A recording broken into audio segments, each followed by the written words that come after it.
Welcome back, everybody, once again to another fantastic episode of... How do they already have clearance stuff? The Brink. The Brink. They've already got clearance stuff. We are actually right now in the fantastic brand new Kmart. It is Friday morning. We came for the opening. How are you feeling right now? You made a purchase and you got yourself a goodie bag. I did. What's in the goodie bag? Tell our listener. Some slippers, some clay mold things, some candy, some placemats.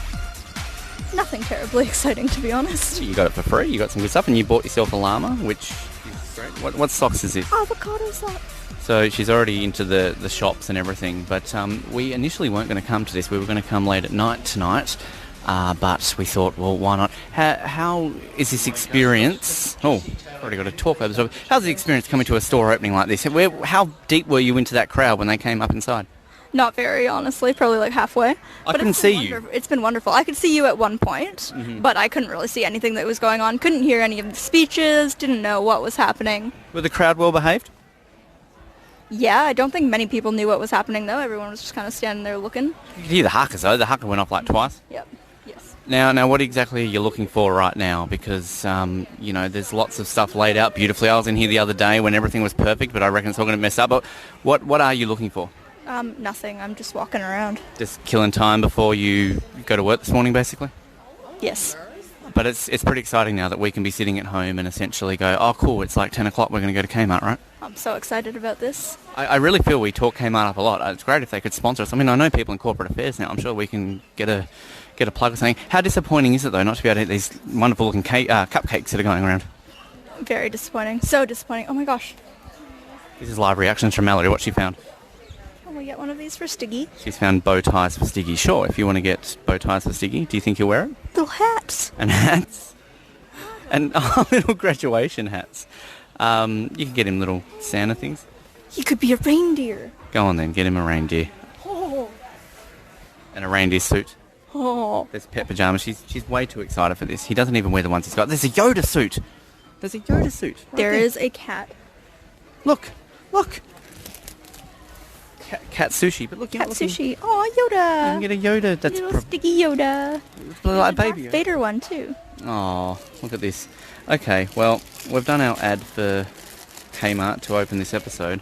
I feel like we're going to the ballet tonight, so we might do a recording from the ballet and then maybe come back to Kmart afterwards. There's a laser toy. Anything else to say just quickly while we wrap this bit up? No. Go Kmart. I always get excited when we can play something from the past, and we're continuing on our coverage of Days of Our Pies because stuff happens in Ramsey Bay and all that fun stuff. We are up to episode 5 of season 2. You don't want to hear me introduce it, you just want to hear the episode, so let's just hear the episode. Previously on Days of Our Pies. Oh my gosh! Prime Minister Schwarzenegger! You were early! I heard about the explosion, and I'm here to investigate. Nah, man, that's just the beginning. There are going to be like 3 more bombings, and they're all going to happen this evening, my man. Did you not understand me? As of tomorrow, Ramsey Bay will no longer exist. Like pastry in the oven, these are the days of our pies.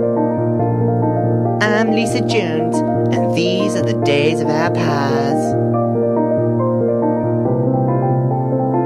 After Prime Minister Arnold Schwarzenegger's early arrival due to the bombing of the town's police station, town policeman Frank Cakeman is shocked to hear of the Prime Minister's plan to close down Ramsey Bay as of tomorrow. He continues to stare at the Prime Minister in utter shock. This is horrible! Terrible! Worse than both combined. Why must you do such a thing? And how?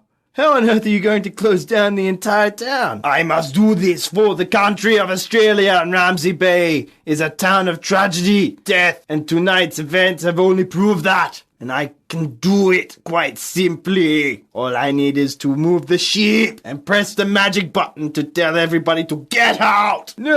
No, I will not let you do this to you giant Austrian-American buffoon. What did you call me? You heard me. Frank, I think you should calm down. No, I will not calm down. I will not stand here and let him close our beautiful town. And neither should you, Flodge. I think you should calm down, Mr. Cakeman, and take a breath. Don't tell me to calm down. I will not calm down. This is ridiculous, and he must be stopped. Frank goes to grab Prime Minister Schwarzenegger, but his massive biceps act as a force field, knocking Frank to the ground. Huge Ass goes to detain Frank, but all of a sudden, a screeching car is heard coming towards the building. Oh my god, that car is coming towards the building!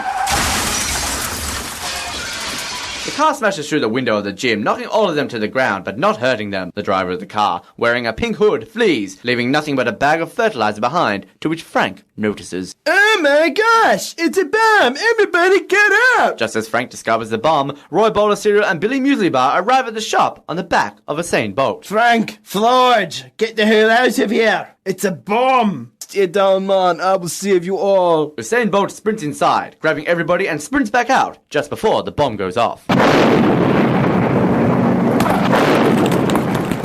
Are you guys alright, man? I am fine. Florge, are you okay? Yes, I'm fine, Frank. Roy, Billy, how about you two? Yes, we are both fine. Oh my gosh. Prime Minister Schwarzenegger, I am fine. It's all the sheep lifting. Where's you?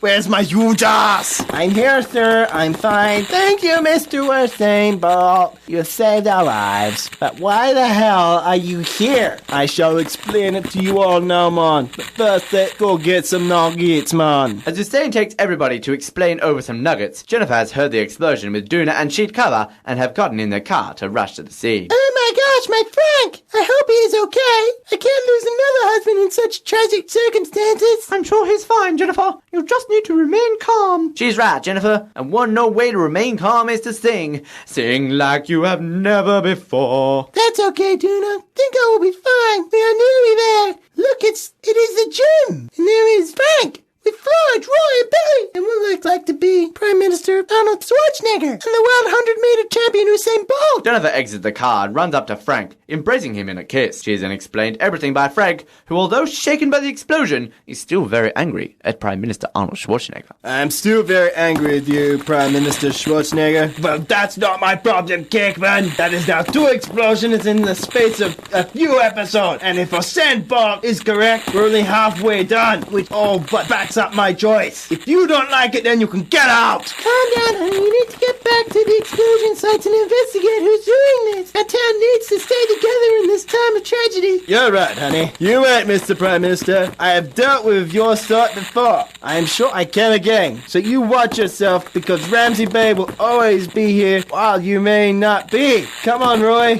Billy, Usain, and Florge. Let's go. Sure, man. But before we do, Florge, your mustache, it's been blown off, man. Yeah. Oh, God, that's not good. As George tries to cover his face, Jennifer, Roy, Billy, and Frank all immediately recognize him, shocking Jennifer the most. Oh my gosh!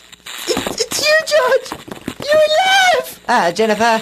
Yes, I am. How will George explain his story about being alive the whole time? Will Frank succeed in stopping Prime Minister Arnold Schwarzenegger from closing down Ramsey Bay? Has Usain Bolt got enough details to stop the next 2 bombing? And where the hell is Bedsheet?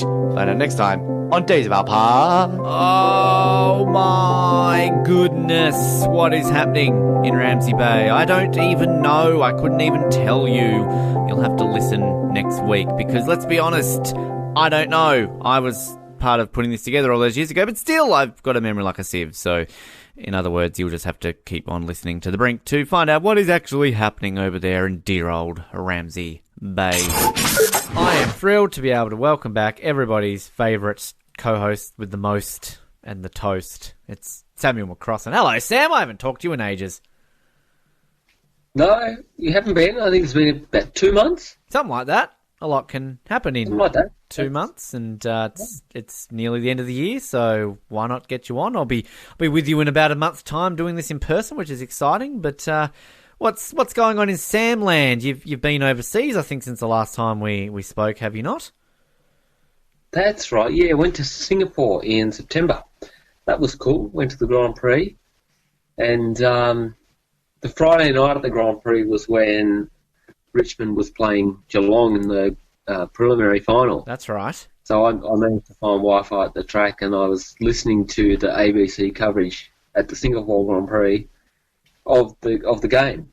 And it was all looking good for the Cats at half time. I was going to say, you must have been liking the first half. I was pretty nervous and worried at half time, but yeah, unfortunately the Tigers ran over the top of them. And then we ended up having one of the most boring grand finals in the history of grand finals. You were back in Australia for that one, were you? Yes, I was. Yep. Back at Mum and Dad's place watching that on grand final day, and yeah, unfortunately it was just a rubbish game. Unfortunately, you get those in grand finals sometimes. Yeah, it was your birthday too on that day, was it not?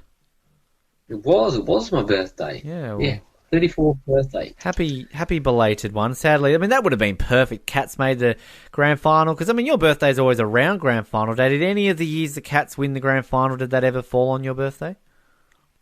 No, it didn't. I think, there might have been one. They might have won. I think 2011 they won in October. I think it might have been 1st of October, so it was about 3 days later. But the other two I can't remember, but they didn't fall on my birthday, unfortunately.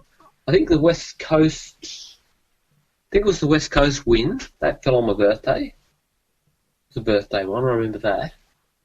I can't quite remember some of the others. Unfortunately, I think Hawthorn might have won one on my birthday. Well, from memory, because my dad shares your birthday, and I do remember 1999 being a very terrible year for my father, because obviously Carlton lost on the Saturday, and then St George, that's when the NRL Grand Finals back-to-back lost the day after, and I believe that also might have been a birthday weekend for you guys back then. Yeah. So one of the... you think it'd be the best weekend of his life if both his teams make the grand final. But I had a very similar situation for a friend of mine, Cable, who's been on this show. He's a Collingwood and Melbourne Storm supporter, and last year he suffered the back-to-back defeats on the Saturday and the Sunday. So, nasty. Nasty Don't know stuff. how that will work out for Carlton and Cronulla in the future, but who knows?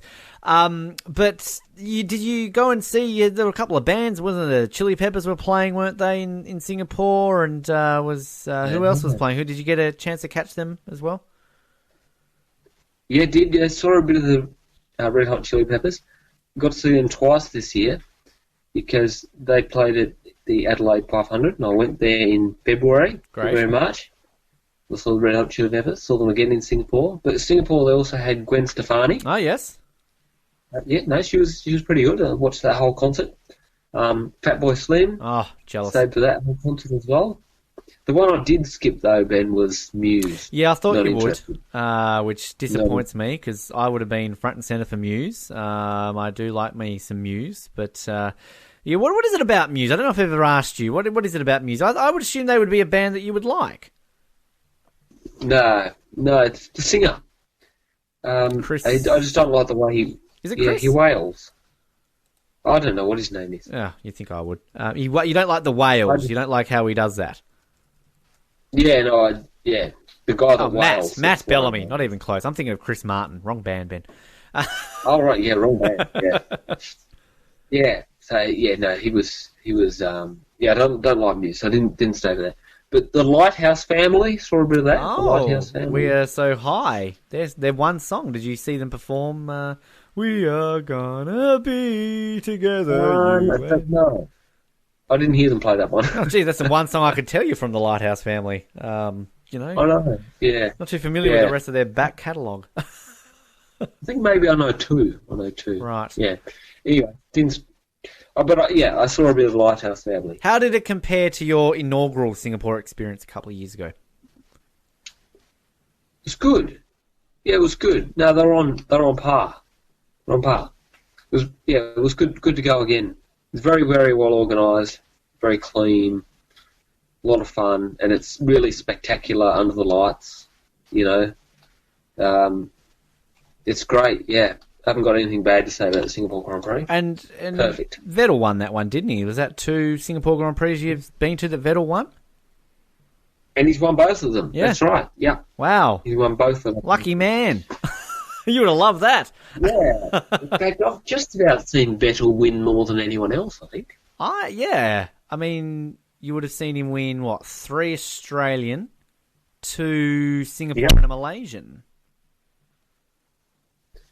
Yeah, so 6. So 6 of the 20 20 Grand Prix, 21 of them. I think I've been to 21, maybe 22 now. See, that's a Something like that's a good thing because I've never really I've tried to always count my Grand Prix. I think I'm up to like 15, 16. I'm a few behind you, but yeah, I would think that, I mean, God, Hamilton basically won everything I saw in North America. And how many Australian Grand Prix has he won in the last decade? Like 3, 2? Yeah. So, I keep a list of this stuff, actually. Oh, you do? All right. Yeah, Have you got the list? Tell me the list. Yes.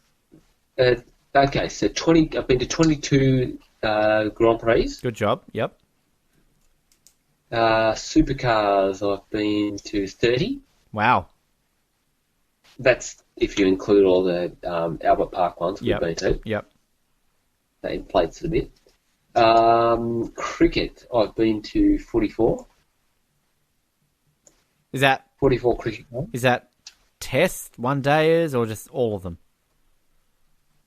All of them. So Test, One Day, 2020, Big Bash, State Games. Nice. I like this. I've done a thing in my. I'm very organised in my photos, so I've organised a sporting folder where I've kind of listed all my sporting events I've been to, but I don't think I've actually gone through and counted them. I like this idea, Sam. You've given me an idea to do this myself. Yeah, that's good. It's good, Ben. So I worked it out. I went back through like photo collection, tickets, all my collection of tickets to pieced it all together.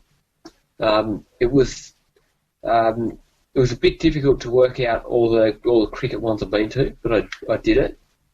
And very difficult to piece all the AFL games. I was going to ask you, did you tell your AFL ones? I have, yeah. So I've tallied all those up, which was a pretty good effort. I used all my research skills to do it, and I have been to 54. Oh, nice. Now, is that 54. Just 54. regular season? Does that include pre-season and practice matches as well? Yes, it does. What about AFLW? I'm sure you've been to plenty of those ones. I've been to one, actually, and I counted it. Oh, right. Good job. Which was that the Carlton North Melbourne one in Hobart? Was it that game? It was, yeah. Yeah. And after the match, I found a commemorative ticket on the ground. Oh, right. I kept it and put it in my collection. Good job. Yeah. I just quickly tallied 17 Grand Prix I've been to. So there you go. Right, so we're close, yeah. I think because you've been to, 3 more Australian Grand Prix than me. And I think that's the difference, because if you count the I've been to 3 North America, and I think you've been to 2 Singapore. Well, you should be 4 ahead, because you've been to 2 Singapores that I've not been to. You've been to a Japanese, which I haven't been to, and an extra Malaysian that I haven't been to. So you've been to 4 extra internationals. Yeah. And you went to... What years did you go to Australia that I didn't? 2006, 7, 8, and 9? No? I didn't go 2008. So 2006, 7, and... So maybe I've miscalculated, or... Yeah, because you should be about 5 or 6 ahead of me, I think.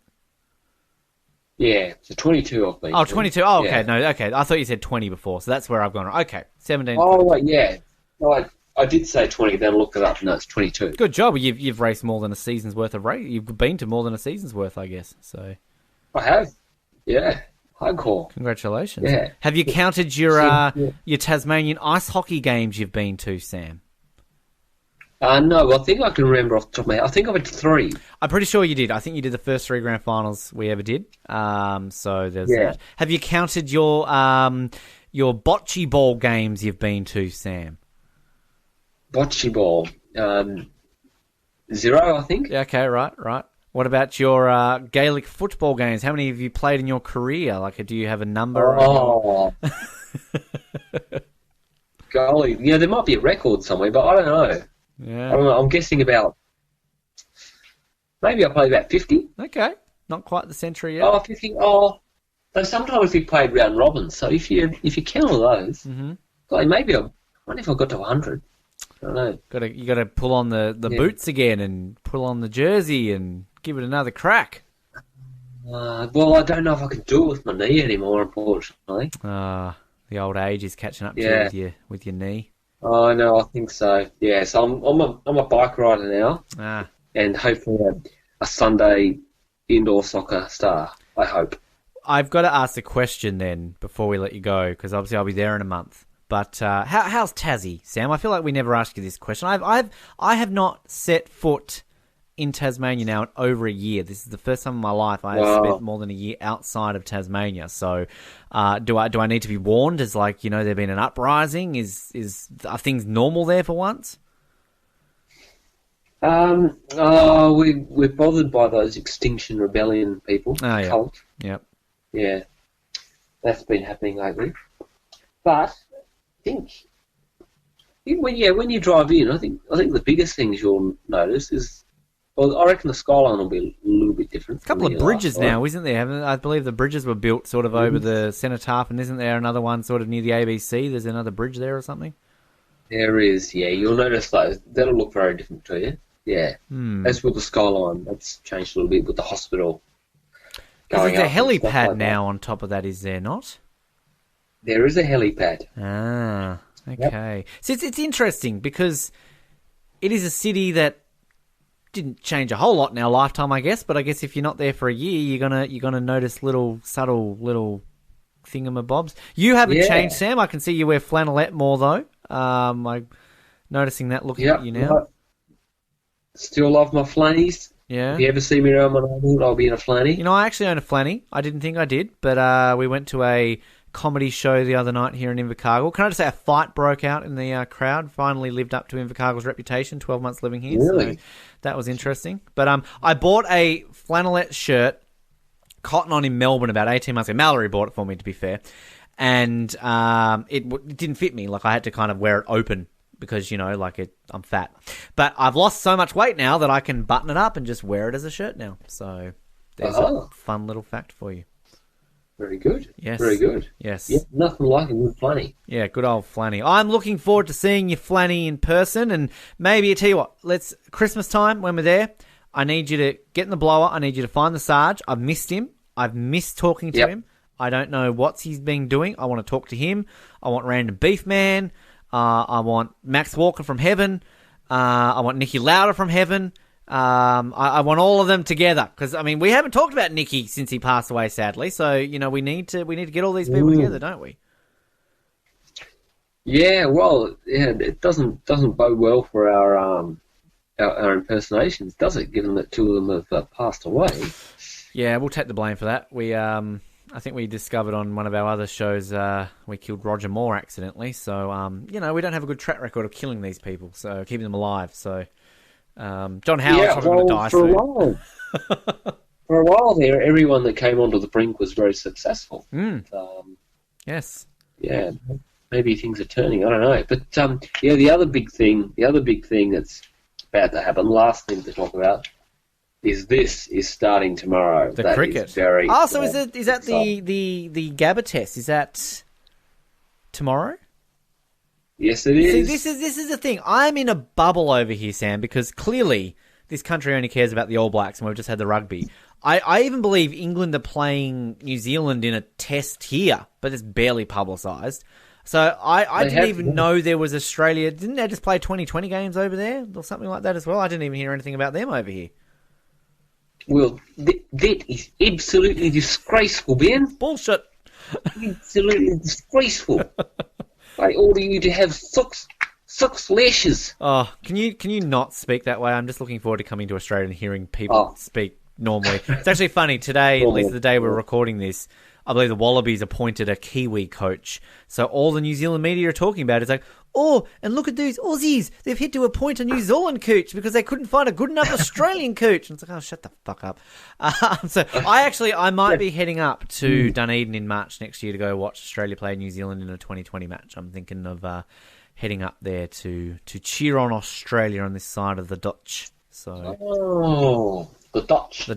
You're getting good at those Kiwi accents, I tell you. But, you're around them long enough. It's worrying to me when people don't distinguish that I'm Australian. Oh, I couldn't tell your accent. I'm like, oh shit, I'm sounding like one of you now. Yeah, actually, one of the things I haven't added to my list is I, 2 years ago, only just over 12 months ago, I went to a Bledisloe Cup match in did? Sydney. Can you believe that? You have been. Have you done that? I've never. The only international rugby game I've ever been to was I saw Namibia play Romania at the Rugby World Cup in 2003 in Launceston. I had the opportunity to go see the Wallabies play Ireland when I was in Brisbane, but I didn't go at the last minute. And the All Blacks did not play in this part of the country or up in Dunedin this year because of the World Cup. So I am hoping that next year they will play a game in Dunedin, hopefully against Australia, but even if it's just against Tonga, I want to have seen an All Blacks game in New Zealand, because apparently that is the only sporting event that people go to in this country, because otherwise no one goes to sport here. Really? Okay, I thought they were a bit more keen than that. It's like their national rugby competition. We have a team down here, won their first game in 3 years this season. It was great. But they probably barely get 5,000 people to games here. It's kind of very sparse. And I went to a couple of Super Rugby games. The Highlanders, get on them, Sam. They're your team you need to go for. And not a very big crowd at either of the ones I went to. But I did go to an Australia versus New Zealand international ice hockey match in Queenstown, and that was quite full for a very small ice arena. And I saw Rod Stewart's son play. He plays for New Zealand. So there you go. Did you really? Yes. Gee whiz. Yep. That's all right. The excitement level of New Zealand sport. So we do have teams down here in the national netball and basketball competitions here in New Zealand, and quite successful down here. Both won championships in the last few years, and I would say the most parochial, full-on crowd you get is at netball here. Very full stadiums, and it's actually I quite enjoy going to the netball here. It's very entertaining. Very entertaining indeed. Oh. Very good. Yes. Very good. Well, Sam, it's a pleasure, and I'm telling you now, we will have you on in a few weeks, because I'm going to be there in person, and we're going to be able to do this in person. So put on the deodorant and put on a cuppa. I'll be there soon. Look forward to it, Ben. Can't wait. I love being able to have random people come on this show that we've never had on before. And we don't really have as many New Zealanders on the show as we probably should, since as we're living here. This isn't Nick. I'd like to introduce to the Brink this week. I'm going to get you to say your last name, because I don't know if I can say it. Peter, how do you say your last name? That would be Ngatai. Ngatai? Like... just like I guess a long inflection on the first, so and there's just a quick tie on the end there. Ngatai. That's the one. That's perfect. No, but it's spelt, it's like NG, right? So is that the Maori? How do you even say Maori? I don't even know how to pronounce that rightly. Actually, now that you say it, I would be probably saying it incorrectly myself. The complexion of the word that is spelt NGA is actually spelt Nga. There's a little bit in the back of my throat that you kind of get stuck there. So it's kind of just it sounds funny, but Nah, okay, right. Yeah, I'm terrible at pronouncing words and things like that. But Peter is a friend of ours we're enjoying a lovely dinner this evening. That's not the point of this story. We met Peter at the gym because, funnily enough, this year, we go to the gym a lot. It's a new thing that we apparently do. And somehow we got talking, and now you're standing in front of a microphone. How does it? Is this happen with all your clients at the gym? You just fucking go home and talk with them? I can't say that I do. But I love the kind... I've always been interested in the podcast side of things. So I guess when you popped into the gym and we got into yarning, a common interest kind of just arose, didn't it? It did. It definitely did. And you want to start your own podcast, we're talking about that. But you're a big basketball fan. You're a Celtics man. Now, how does one in New Zealand get onto the Boston Celtics? Tell me the story. Oh, damn, you got me pondering on that thought a little bit there, Ben. Good question. Personally, back in the old school days, we're talking 15 years ago, my relatives, my cousins, they got me onto the basketball binge, I guess. They got some Boston merchandise. I jumped right on board that bandwagon, and here I am. So 15 years ago, so you got to see him win a championship not long after that. So you've done all right there. Because, I mean, Boston are one of these teams that were obviously hugely successful a long time ago. Maybe not as much as they are back then. But, I mean, do you remember that championship? Were you on board? You were telling me before that you've watched all the games on YouTube now. But were you there and remembering it when that was happening back? Was it 2008, wasn't it? That was 2008. So, actually, we're talking 11 years ago. I wasn't actually too much into basketball. But at this, I guess, the later stages of my my life, I jumped right on board. I watched games that was 10 years old, but I felt right in the thick of it, Ben. Felt right in the thick of it. Do you get like the league pass and kind of just get on the Celtics and kind of just follow it that way? Oh, mate, I'm too cheap for that. $250 a year is just too... You can just get a team one. You do know that, right? You're still pushing the boundaries there, Ben. I definitely like to jump on the league pass, but just do the old sneaky internet binges. Right, none of this illegal downloading stuff, of course, but... I don't know what you're talking about there, Ben, sorry. But it's kind of interesting because I found since being in New Zealand that it's gotten hugely popular in Australia. It was huge in the 90s, kind of died out in the 2000s, and I feel basketball is really starting to peak again in Australia. And since being in New Zealand, one of the first things I noticed when I came to Invercargill particularly, there was a lot of Breakers merchandise. Obviously, a lot of people are on Steve Adams. Because is he your first ever NBA player? Because I know he's your only one right now, but had you had NBA players before Steve Adams, do you know? We did have a couple. Just off the top of my head, I can't quite recall. But I know we have had a championship winner in our midst. I can't rattle it off the top of my head, but I guess NBA has been part of our New Zealand heritage for a while. Stevie Adams just, I guess, upped it a notch. Jason Momoa, I think he looks a bit like Aquaman, don't you think? Yeah. I definitely agree. Very handsome young fellow. Just a little side note on that one. But Jason Momoa, big fan of his. They should be twins, but oh well. Good looking roosters is how we like to refer to them. I think kind of that's the manly way of saying that. Do you? I saw you at the Breakers game obviously recently. Do you go along to much of the Sharks games? Are you kind of that into the basketball, or you kind of just stick to your NBA? I like to just get into the thick of things, Ben. It's just the vibe that I go for. Because you're a journalist, you do find yourselves in, I guess, exciting events. So it's just getting yourself amongst that, feeling the vibe. Oh, the energy's electric. Are you born and bred in Invercargill? Been here your whole life? I don't know if I've ever really talked to you much about this before, Peter.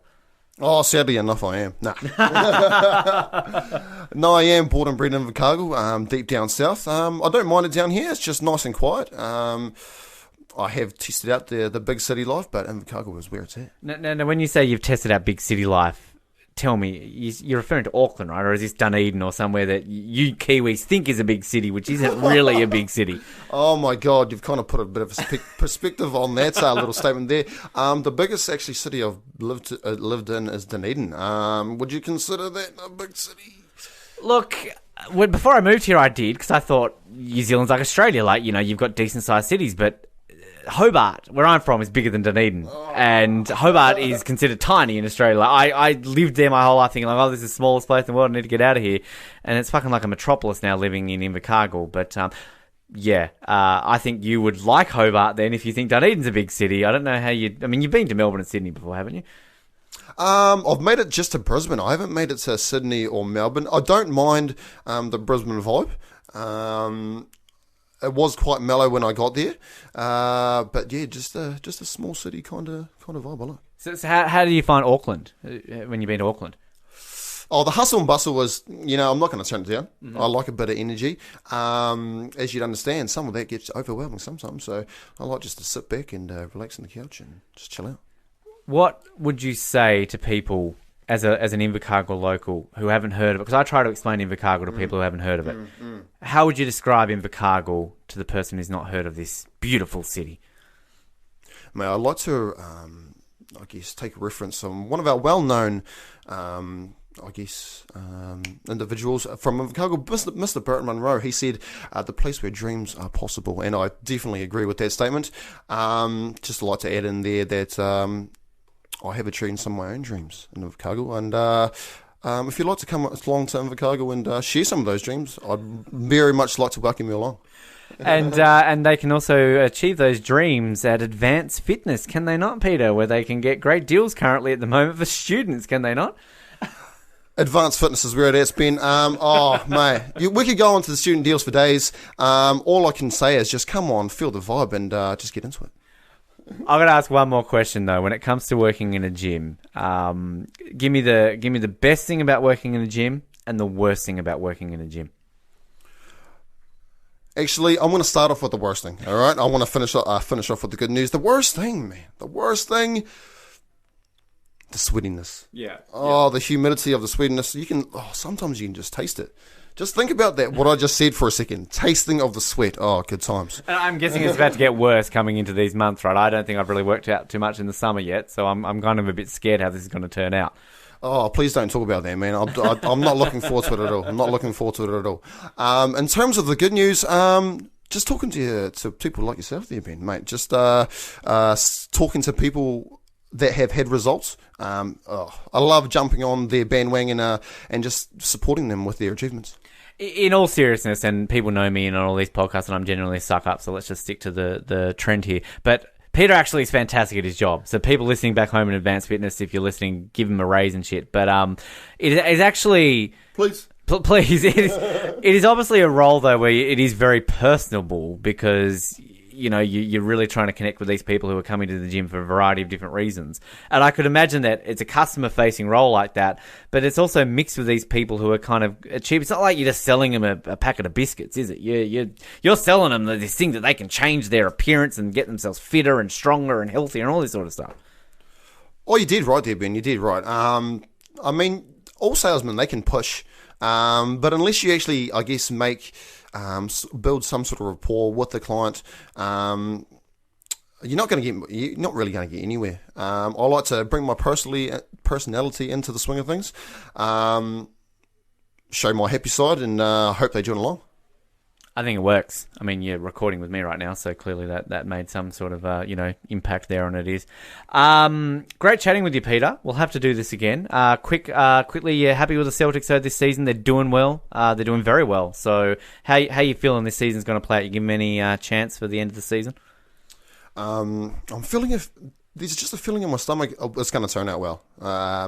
Lately, we haven't heard some of the results that we've wanted, but it's a long season. We got 82 games to play. Let's see how that goes, and let's follow along with the road. You're such a natural at this. You're very much like there's 4 quarters. There's I know Iron Team. We played hard. We played fair. All that great stuff. Peter, pleasure to have you, mate. And we're going to do this again. Thanks for joining us on the show today.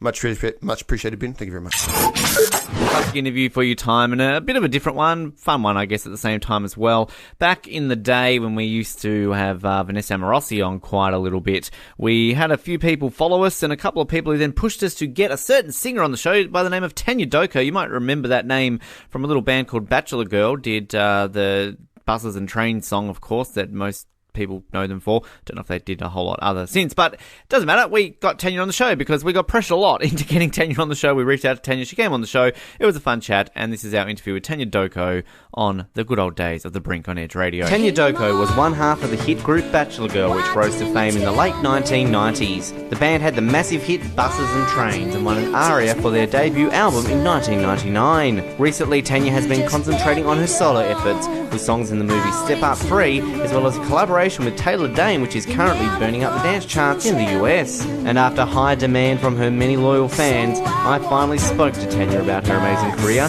as well as everything else from being interviewed in her pyjamas to hijacking a plane with an ARIA. Tania, welcome to the program.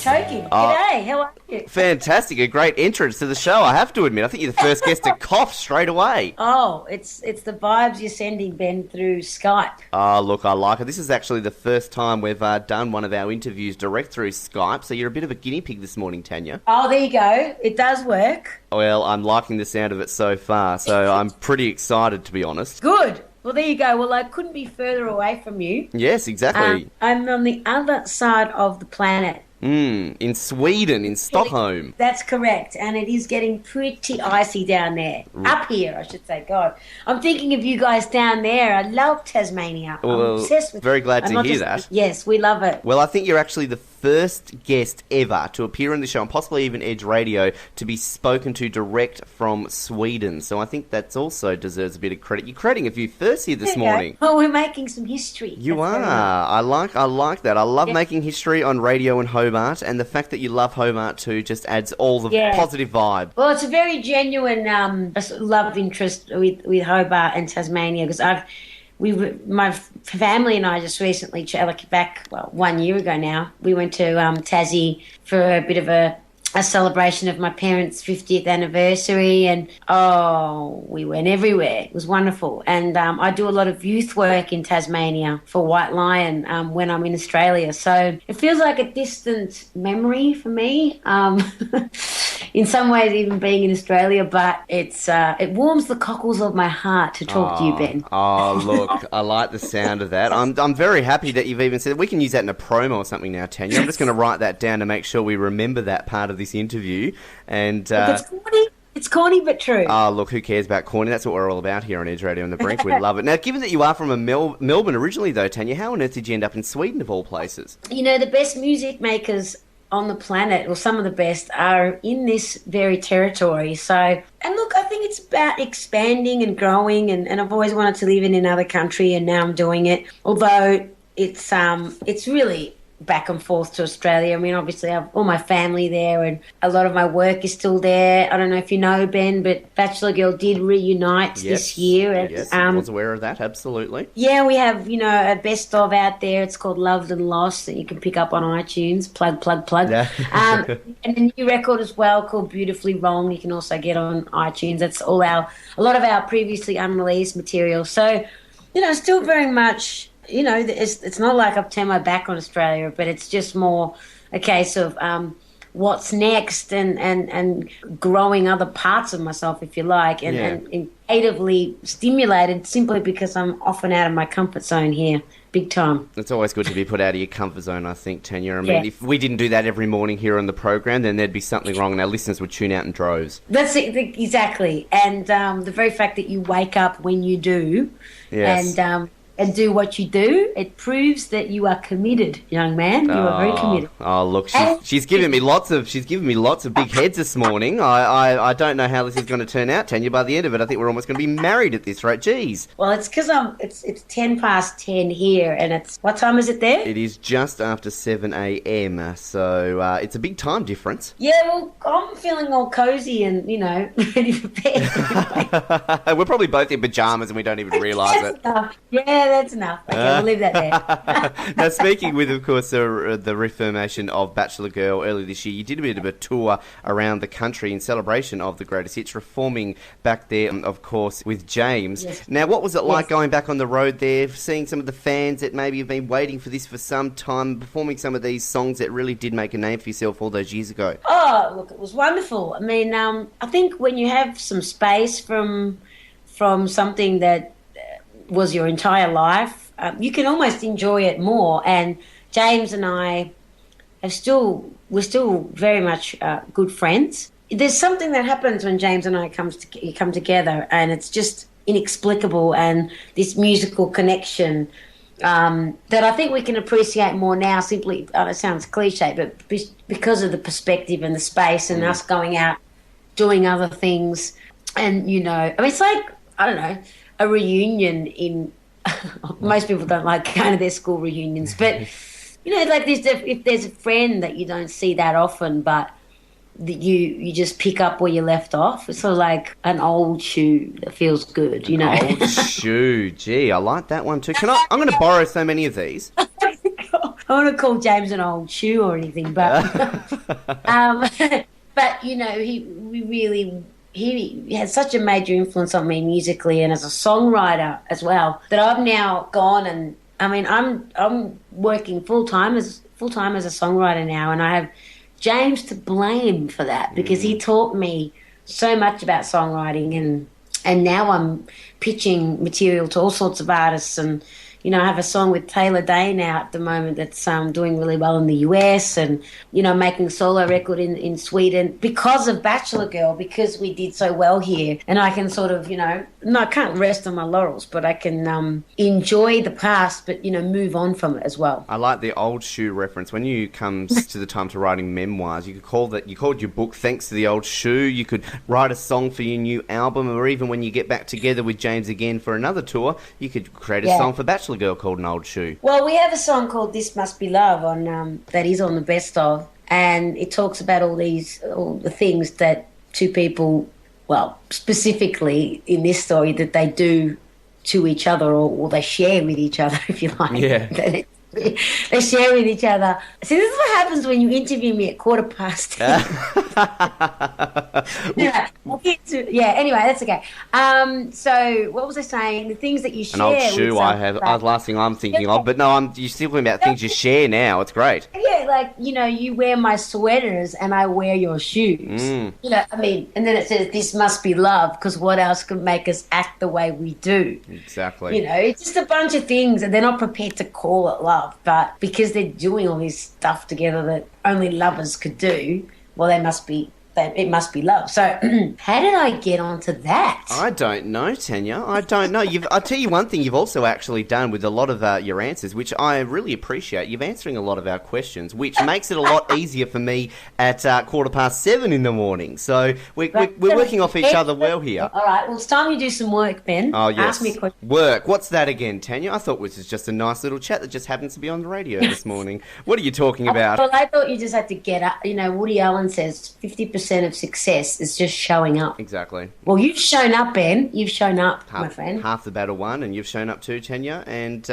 it's going to be like an old shoe, as you were saying, but this time on radio. Correct. Now, you were talking, of course, before about working with Taylor Dane. The song is Flora on Fire, which, pardon the pun, is burning up the dance charts in the US right now. I worked all night on that one, Tania, so you've got to give me credit for that one. Look, the thing is, Ben, are you going to play it this morning? That's what I want to know. If we didn't play it, I would be getting several angry tweets and complaints, and we only like getting them about once a month. Okay, good. We'll keep the customers happy and play it. We definitely will. Now, what was the experience like working with Taylor? Well, Taylor's she's a barrel of laughs, and she's, really, I thought it was going to be kind of really, I don't know, what's the word? Of course, I'm in awe of what she's done and her as a talent, but it was very natural. It was like my elder sister. She's got the same energy that my sisters have, very salt of the earth, tell it straight, no crapping around, and it was refreshing.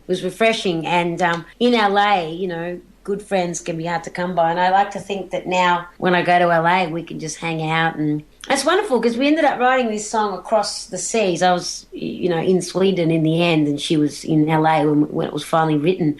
And I can't wait to see her and say, hey, this is awesome. It's been a bit of a slow burn, but now we're happily sitting at number 13 on the club Billboard chart, so it's wonderful. That's fantastic. 13. I mean, some people might call that an unlucky position to be in, Tania, but look, it's something. It's an achievement. I mean, I tried to release a song a while ago, and I don't even think it made the top 13,000 on the Billboard charts. Yeah, right. That's most of our experiences, though, Ben. So don't hold it against yourself. It's not bad for a humble Aussie, I guess. Yeah. Was that very humble? Not really. No. Delete last comment. Yeah, we'll edit that bit out. No one will ever hear that one on radio, I can guarantee you that. But you also performed the song Joyride for the soundtrack to Step Up 3, which I can tell you now, Tania, is requested essentially every week. We have one loyal tweeter. She messages into our show every week and asks us to play it. It's incredible. But the song, very upbeat, high-tempo dance, which, of course, is extremely different from the days of Bachelor Girl. Now, was this the direction that you always wanted to follow and explore this genre of music? Look, I always had the dance diva, in inverted commas, kind of tucked away. I love good electronic music. Doesn't mean it needs to be cheesy or, disposable, but, good electronic music. Some DJ producers are just incredibly talented. And I've really loved working with some of them. Just like, I guess, the Electric Skies, the Joyride. The version you're playing was a version that Carl Lewis back home in Australia produced, and he's a wonderful friend and producer. But I've actually hooked up with the original guys, Electrics in Germany, who did the version that you can hear on Step Up 3. That's coming out this month, actually. Fantastic. So, yeah, so, got a few fingers and a few pies. Oh, we'll help you out. We'll help you out as much as we can, Tania. Good on you. We're always here to help. And speaking of helping out, now I have to mention, I couldn't do this interview without mentioning your loyal fans, because I know you're aware of them, Tania, and how much they like to put pressure on radio shows such as ours to get you on the program. I don't know whether to say thank you or sorry. No, I get you to say thank you, because I was listening to your chat in a Spanish radio station recently, and it appears that they also put pressure on them to get you on their program. Now, is there anything they won't do to get you free publicity on radio in the world? I don't know. I mean, maybe I should just give them my phone number. And they don't...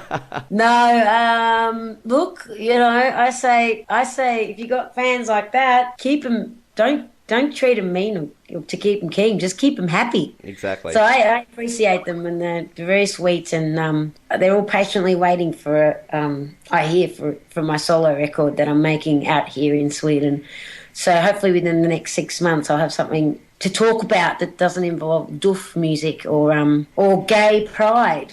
I love doof music and gay pride. It's a perfect combination, actually, Tania. And your segues this morning into my next question. Seriously, if I had a cookie and we could do this through Skype, I'd be giving you a whole batch of them right now. Oh, sorry if it's all sounding a little bit predictable, but yeah, well, I am off to Spain in a week, nearly a week, and I've been running around Stockholm trying to find outfits, which isn't easy because, if you're singing a gay pride, you don't necessarily want to go out there with a coat and gloves and a hat, which is what's in the stores at the moment. So I've really had to dig deep and spend truckloads of money to find the right outfits.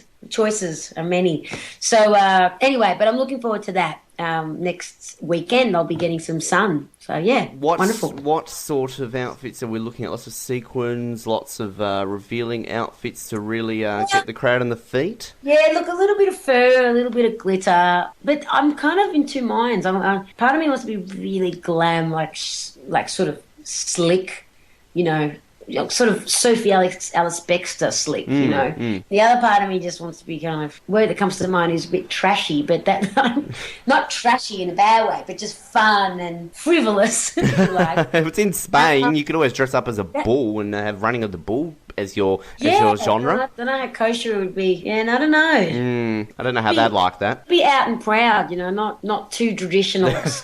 Yeah, you'd be a toreador, and that doesn't really scream gay pride in Spain, does it? No. If I go out with horns, I'm going to look like a right biatch or something, Pretty much. Dare I say it, horny, and that's probably not the angle you want to go for. Yeah, probably not. But even if I was, probably wouldn't. Yeah, you wouldn't want to get too excited for them. Well, Tania, we're nearly getting to the end of our chat this morning. Unfortunately, all our listeners are crying in absolute terror that it has to end. But we do always like to ask a set of 5 questions to our guests to wrap up every single interview. Okay. Now, these are probably the 5 easiest questions you'll ever get asked in your career. So if you're still nice and settled and ready to go to bed and want to go to sleep with some fantastic questions, I'll get to these right now. Question number 1, Tania Doko, what is your favourite type of cheese? Probably mozzarella. Mozzarella? That's just the Italian talking. Oh, yeah. Look, it's a popular choice, and I am very partial to mozzarella. Put it on your pizza, put it on anything you can.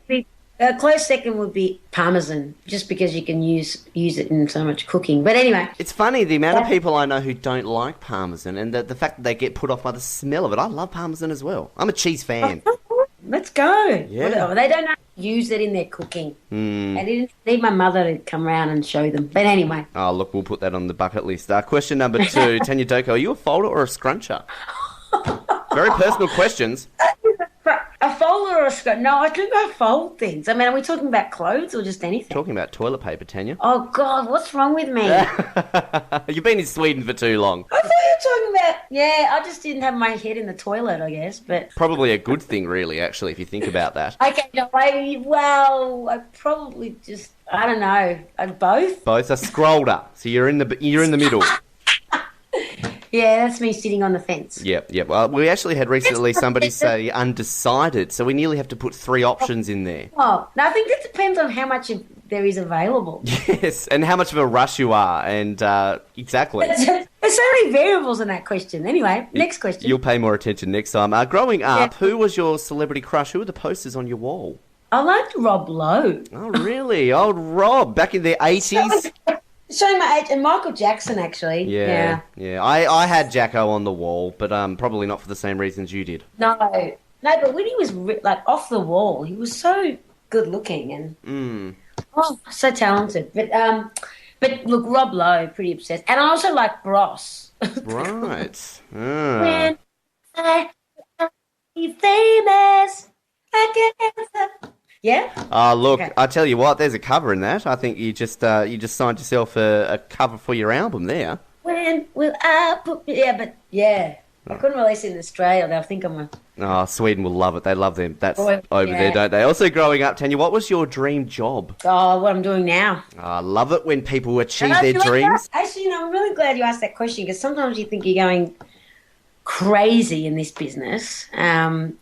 But, if I tell the truth, I remember I wrote, I don't know, at least 20 years ago or maybe 25 years ago, that by 1998 or something, I would be a world-recognised singer-songwriter. And I didn't exactly meet that goal. Not every country knew Bachelor Girl, but we did release in a lot of countries, and I was writing the songs with James. So this is why I get so passionate about talking to kids about this very issue, that put your goal out there and, God, it might actually come true, but go for it. I'm going to put a challenge out there to all the countries that listen to this program to see how many have actually heard about you, and then we could tick them off, Tanya, and we could see how much of that you actually achieved. Exactly, and you'll be like, fail. Oh, I doubt that. We have listeners in all corners of the world, and they would have heard you. We'll play the song, and they'll be like, yeah, we know that. Yeah, no, that bloody song. But I think it's a nice question to ask. Nice way to end my evening and go, Exactly. you've done okay. You're not such a failure. No, I'm kidding. Well, where are you stationed, Tanya? So, all our younger listeners out there are probably extremely happy to hear that you put your goals out there and you can achieve them if you really work towards them. Yeah, look, and that's it, Ben. And the thing is, I do, because I'm aware of, I'm talking in Hobart at the moment, and I know there's a wider community listening, but I love coming down to Tassie and talking to young people about this very thing. So if you've got a dream or a goal out there, just go for it. And, at the end of the day, you only fail yourself if you just don't have a good crack at it. That's the worst that can happen. Exactly. The best that can happen is you could even get halfway there and it'd be awesome. And win an aria. So, hey, and even win an aria. Exactly. The thing collects dust, but you never know. You never know when you may use it. I've always thought it looks like a potential good weapon in case somebody breaks into the house. It's very sharp. It's a very good weapon. I actually can't travel. I couldn't put it in my hand luggage because I definitely think I'm going to, kill someone with it. But no, it's not very portable. But hey, it's something to strive towards, so that's wonderful. There's a thought, somebody hijacking a plane with an aria. Final question for you, Tanya Doko. We'll leave that one there, I think. When it comes to lollies, do you like to go in for the crunch and chew them straight away, or do you like to suck on them for a while and savour the flavour? Goodness me. The strong questions on the brink. I can't. How do I answer? Think of the Gay Pride Festival, Tanya. Definitely, put them on my mouth and suck them. You can't. You've got to enjoy them on the way. You can't just swallow it whole. You do. I play this interview at the Gay Pride Festival and everyone will be screaming. Well, Tania Doko, it has been an absolute honour chatting to you here on this morning. We will give the track Floor on the Floor a run for you right now here on the program. But good.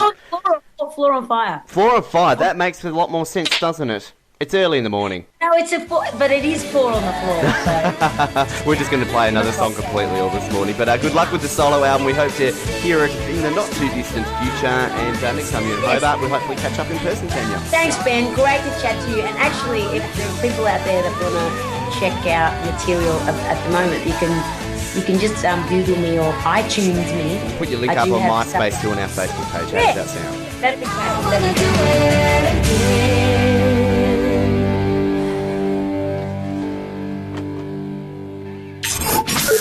Kind of close it out for another week, but it's been a very interesting episode. Mallory, we heard from you at Kmart at the beginning. How have you recovered? Oh, it was a wonderful day, and we're going back, so that's good. We've been twice, haven't we? We went back on Friday night, but we didn't end up doing a recording at that part. We're nearly going to go last night. We're nearly going to go every single day. I feel like it's kind of. We're a little bit too obsessed, aren't we? Yes, it's a bit of a novelty still, though, so it's still very busy over there. Well, it was very packed on Friday night when we went after the ballet. Speaking of which, ballet, give me a rundown. What did you think? It was pretty good. Pretty good? Yeah. What was your favourite part of the ballet? The tutus. The tutus and their nappies that they wore underneath. Yeah. I just want to point out that again, the tight pants on the men aren't very flattering, just because they've got giant wedgies. You can see they're wearing like a G-string, and for their frontal areas, it's not very flattering to their size of their doodles. Their doodles, yes, which weren't very. I mean, I don't know if that's just a Russian. Like in Russia, we have small penis. I don't know, maybe, but it was a ballet. I knew like 2 of the songs, which is good. They told you the story, and then it was kind of like, okay, cool, and then they just and then Black Swan was better. Yep. All right. Well, this has been a fun episode. Thank you for joining us. Mallory, anything you want to say about this week, our final show for November? No. No? No. We've only got, I believe, 2 more of these sort of normal ones to go before we get into Best of the Year and then a couple of Best of the Decades. So it's going to be pretty exciting. So stay tuned for that. Like us on Facebook. Follow us on Twitter. Listen to the Ben and Mal Variety Hour on a Wednesday. Listen to all the other shows that we're involved in. And can I just point out, you're about to say something? No, Vancouver are doing quite well. They're doing a lot better than Calgary are, who've choked a little bit in Anaheim. So you must be happy, because I'm sure you've been paying attention to it all. Yes, I have. How'd you know? Yes. You're one of these fans who basically just follows it loosely, and then if they make the playoffs, you're all on board. So correct. Yep. All right. Well, thanks for tuning in. We'll be back next week. Until then, Invercargill. Keep sucking those oranges, and good night. Good night.